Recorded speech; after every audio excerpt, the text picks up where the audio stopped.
What's up, you beautiful fucking people? Welcome back to another episode of the Unaligned and Unfiltered podcast. I'm your host, The Twisted Wander. In this episode, we're going to be talking about ADHD and the intersection it plays with taking care of ourselves. Especially for me, I know my ADHD has and does get in the way of self-care, especially with a spinal fusion. And as I was filming the Let's Scoliosis series, which will be a vlog series on my YouTube channel closer to the end of the summer, I started realizing, wow, this is all really hard and time consuming, and I'm not consistent, and it's hard to edit, and it's hard to film, and it's all this stuff, right? And it just kind of got me thinking that we should talk about this. I know I cannot be the only person out there who has ADHD and a disability, ADHD and a spinal fusion, ADHD and scoliosis, ADHD and chronic pain. Wherever you are, my neurospicy friends, this episode is for you. We're going to talk about, I'm going to share just my personal experiences about how hard it is to navigate life with ADHD. I personally am unmedicated. I have not been on medicine since I think like first grade. I don't know. Me and my parents, we did try 2 medicines. I had very bad reactions. I don't want to talk about that today. Everyone's journey is their own with ADHD, and those times that I did try medicine were really traumatic for me, and I'm still processing and healing from that, and still not on medicine. 34 years old, ADHD, unmedicated, and honestly just starting to learn about all that ADHD is. When I was younger, kind of just related ADHD to learning. Like, learning was so hard for me. I hated school.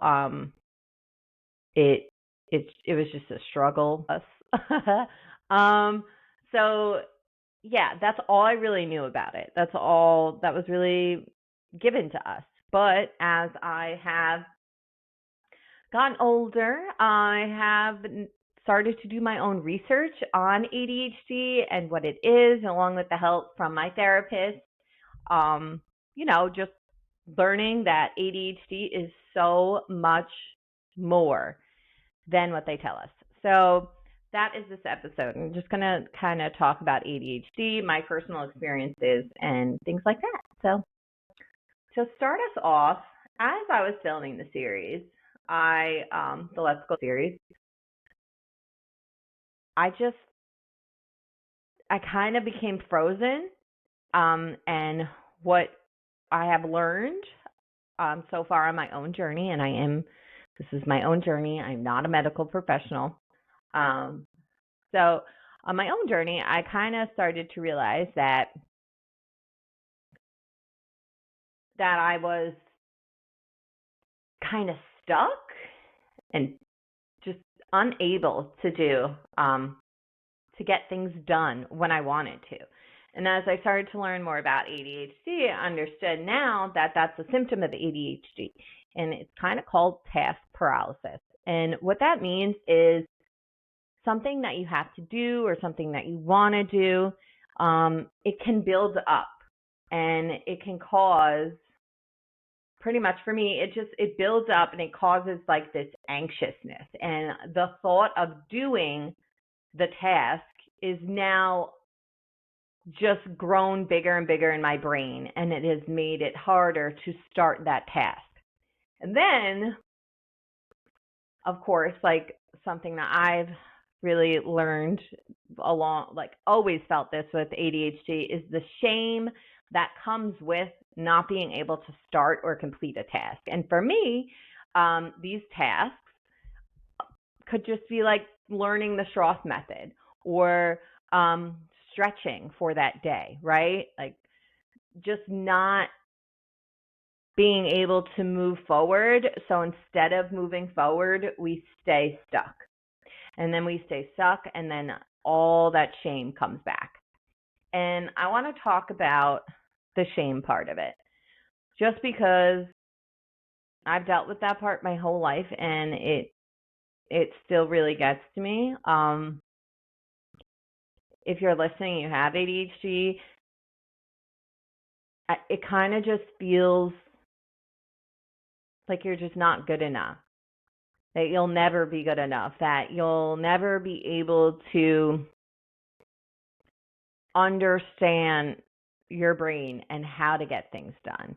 And that makes us feel less than. I know for me it does, especially when it does get in the way of self-care. I know for me, I don't know if anyone else out there, but brushing my teeth is a monumental task.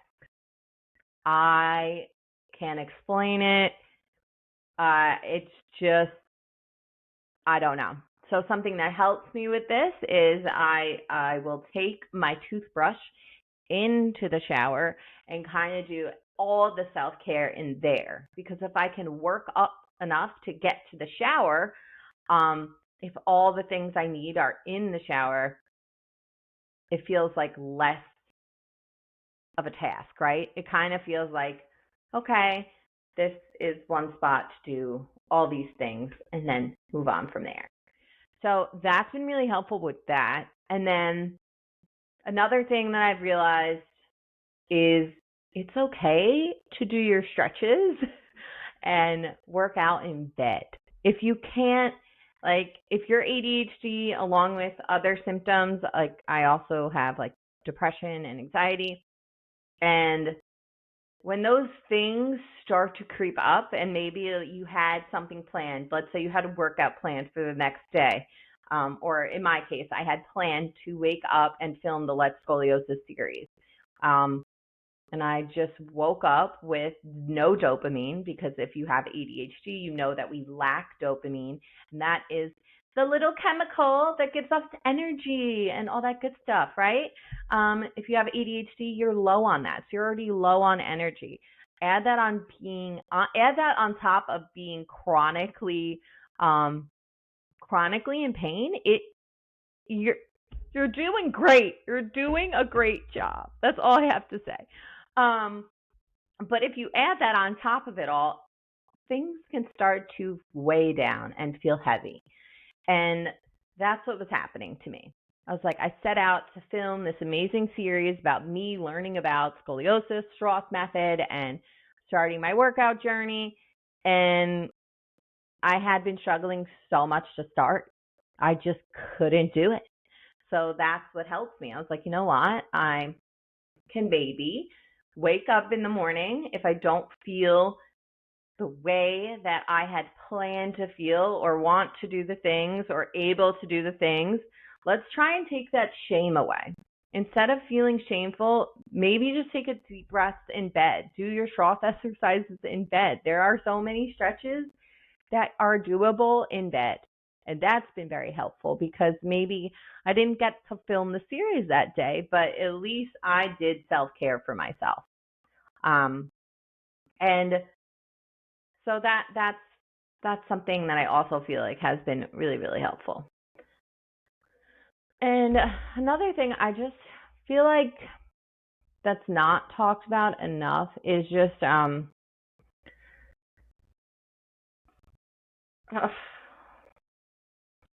don't know, like our inner voices, like that inner shame. I kind of want to go back to this, because it can be really, really hard.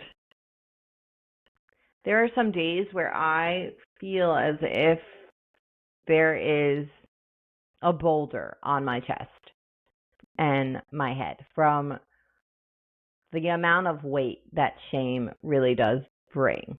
Especially, like, I guess from my point of view, it's such a shameful feeling, because I know that I have this diagnosis, this progressive diagnosis. And if I don't start to do better or start to take care of myself better, things can get worse as I age. And as much as I want to be there for my future self and start making all these good decisions and start getting into a routine, I have to take a step back and understand that this isn't going to happen overnight.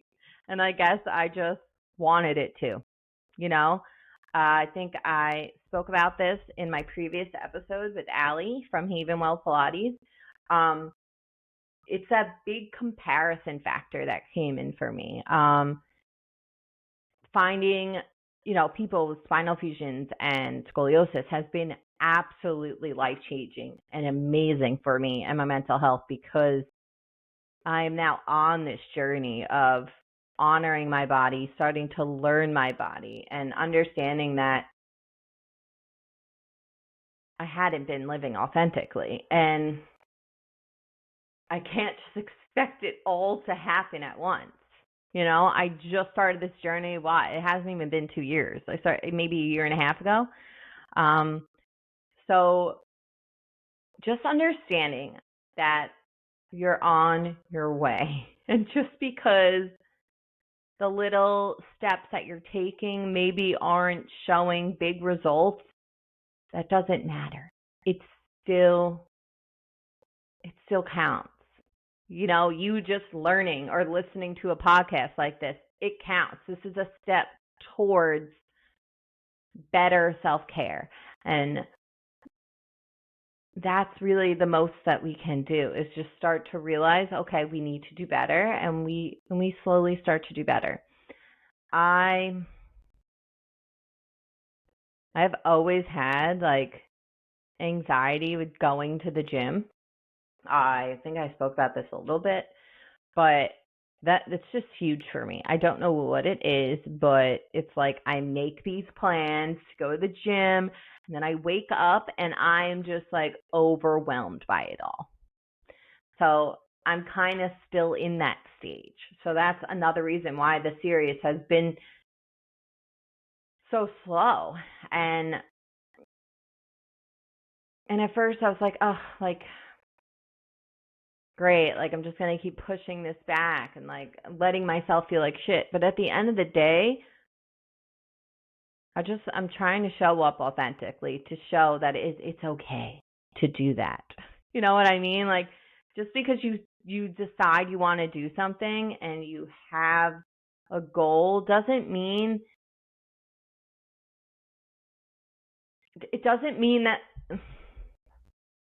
that it can't take longer. You know what I mean? It doesn't, and if it does take longer, that's okay, because the main and most important part is that you showed up for yourself and you're starting to. So I just hope anyone who may be going through similarities just understands that it is a slow process and you should be proud of yourself, and it takes time to unlearn. It's taking me time to unlearn all the fucking, the false narratives that society gave me around scoliosis and spinal fusion, and also the false narrative I gave myself. And learning to unlearn that while learning all the things that can make my life better. And it can definitely feel so fucking overwhelming. And just really try hard to change the voices in your head. My voices in my head tell me that I'm lazy and that I'm not enough and that I'm never going to get things done. I'm never going to grow this brand because of my ADHD. And I'm never, I don't know, I picture myself just old and crumpling and falling apart because I'm never going to get a hang on this ADHD without medication. And I fight back and forth in my head about needing medication. And I feel like this is such a big topic to talk about, is because I don't want myself or anyone else to feel guilty that they may need medication to start the process to a better life. And I wanted to bring this up again because I know I spoke about how I tried medicine and that, but I've also started to open that door with my therapist and just start to talk about it. You know, there's nothing wrong with talking about it. You don't need to start it, but I myself am I'm at the point where I'm just like I'm trying, I'm unlearning, I'm doing the right things. But there is something stopping me from like turning the corner. And it's starting to piss me the fuck off. And that's why that door is open again for me. And that's why I'm having those conversations. So if you find yourself in a position where you're doing all the work and you're learning about it and you feel like you've gotten to a plateau, which that's how I feel, I open the door again to talk about it because you know what? There is a lot of research on ADHD. A lot more than I even knew. There's so much we know about it, and it has been studied with medication. And I encourage anyone to just start reading about it if you feel like my story's resonating with you. Start to think about it and do it on your own time. Find a good therapist who supports you in your journey that isn't rushing anything, because this whole journey, your whole self-care journey, it's not supposed to be rushed. I know that social media and influencers and all that can make it seem like they got it all together, but at the end of the day, we don't have it all together. I don't have it all together, and that's okay. You don't. I think the biggest thing with the ADHD is we always think we're late. We always think we're arriving late, and the truth of the matter is we're not. We're arriving on time. This is our journey, and it's ours alone to figure it out. And I don't know, it just makes me emotional because this has been a really hard journey for myself. And it just sucks that there's so many people out there that are, possibly going through the same thing. So I really did just want to talk about this because I just want to normalize the struggle of this. And I want to break the fucking stigma around ADHD that it is just being hyperactive and it's just not being able to pay attention. Because at the end of the day, there's so many things about ADHD that now looking back, I can look back on my childhood and be like, holy shit, that was ADHD. Like, for example, here, I was always called AJ, Angry Jack, as a kid. And I've come to learn that ADHD, one of the symptoms, is emotional dysregulation.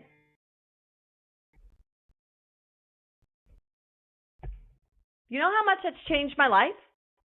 Like, how much I've been able to sit back and be like, okay, wow, maybe I was just angry and I wasn't able to control my emotions or express that.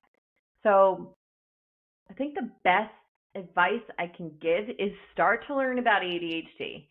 I want to recommend, while I'm here in real time, I want to recommend a podcast that I did find that has been helpful. And that is ADHD for Smart Ass Women with, what's her name? Okay. ADHD for Smart Ass Women with Tracy Atsuka. Tracy Atsuka. I hope I said that. Okay. But yeah, she she just has a very good podcast. She has ADHD herself. Her son has ADHD, and it's honestly just opened my eyes to slowly starting to peel back those layers of shame, because I feel like I'm slathered in that shit. So it is a process. And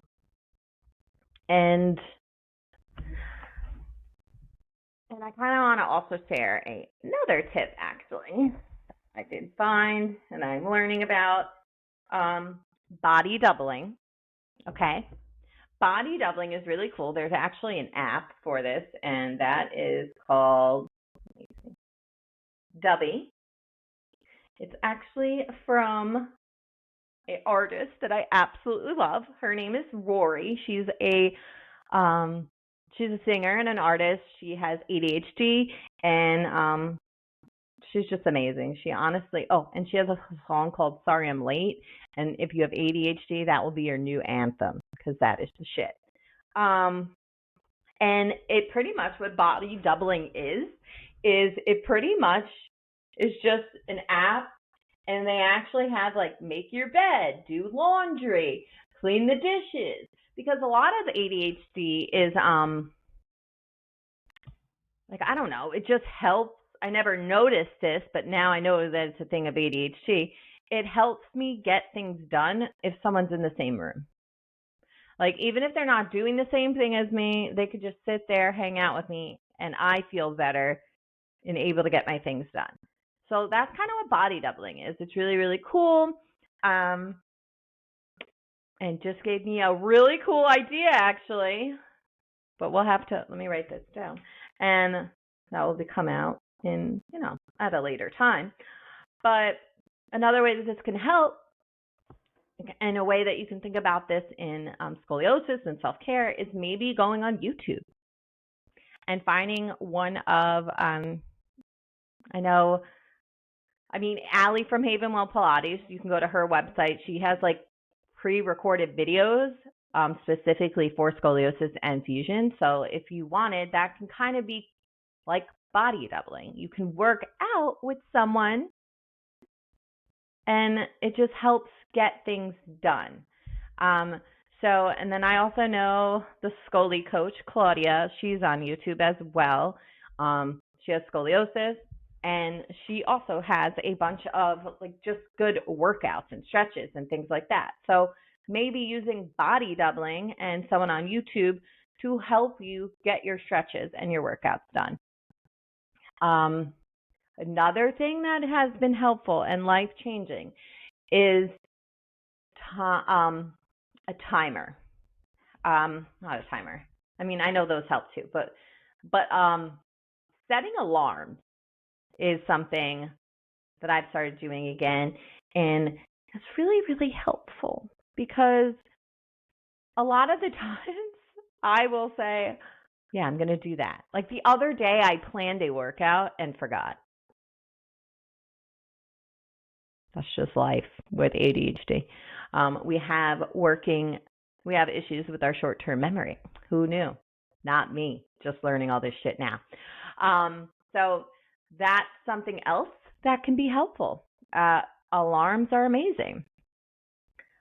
And another thing that may help you is our ADHD brains work really well with rewards. So, for example, let's say, okay, I'm going to plan a day. I'm going to film a day of the Let's Scoliosis series. And if I do so successfully, I get to buy myself, I don't know, what do I usually buy? Oh, an Alani New. I don't know why I love those fucking energy drinks. They're delicious. So like that, just like small rewards. Or, okay, I want to go to the gym for 2 weeks straight. No matter how many times, just for 2 weeks, I want to go to the gym. And if I do that, then I get to buy myself a new outfit, a new gym outfit, right? Just giving yourself something to look forward to, increasing that dopamine so you have energy to complete the task at hand. but also remembering if some days you don't have the energy or the paralyzation task sits in. Understand that that is a symptom of your beautiful, spicy brain, and you're slowly learning to work with it. I just think the best thing we can do is to give ourselves grace. I feel like when we think about self-care, we think about like this glamorous life, this glamorous, like, oh, I wake up early and I get my protein and I drink my water and blah, blah, blah, blah, blah. But the honesty and the truth of it is sometimes self-care is literally just reminding yourself to drink water, reminding yourself to brush your teeth, getting the energy to get in the shower. So I want to hold space for the ugly truth of self-care. And that's what this episode, I hope, sheds light on, because it's not easy to, have chronic pain, have a progressive diagnosis on top of having ADHD. It kind of makes it all a bit more fucking complicated. And it really fucking is. It is a fucking struggle. And do I wish it was easier some days? Yes. But I also know that there are so many people with ADHD who are successful and who have learned how to take the struggles of their ADHD and make them their superpower. And that is the journey I'm on, because I do believe that it can be my superpower. And I hope you all know that it can be yours. And it's not going to happen overnight. There's so much to learn. There's so much to unlearn. And just enjoy the fucking journey. And find people who love you and support you while you're on this journey and who lift you up, because you do not need any extra outside shame. We give enough to our fucking selves. So if anyone calls you lazy or any of those fucked up words, fuck that shit. Chuck it out, throw it out, rewrite your narrative, rewire your brain.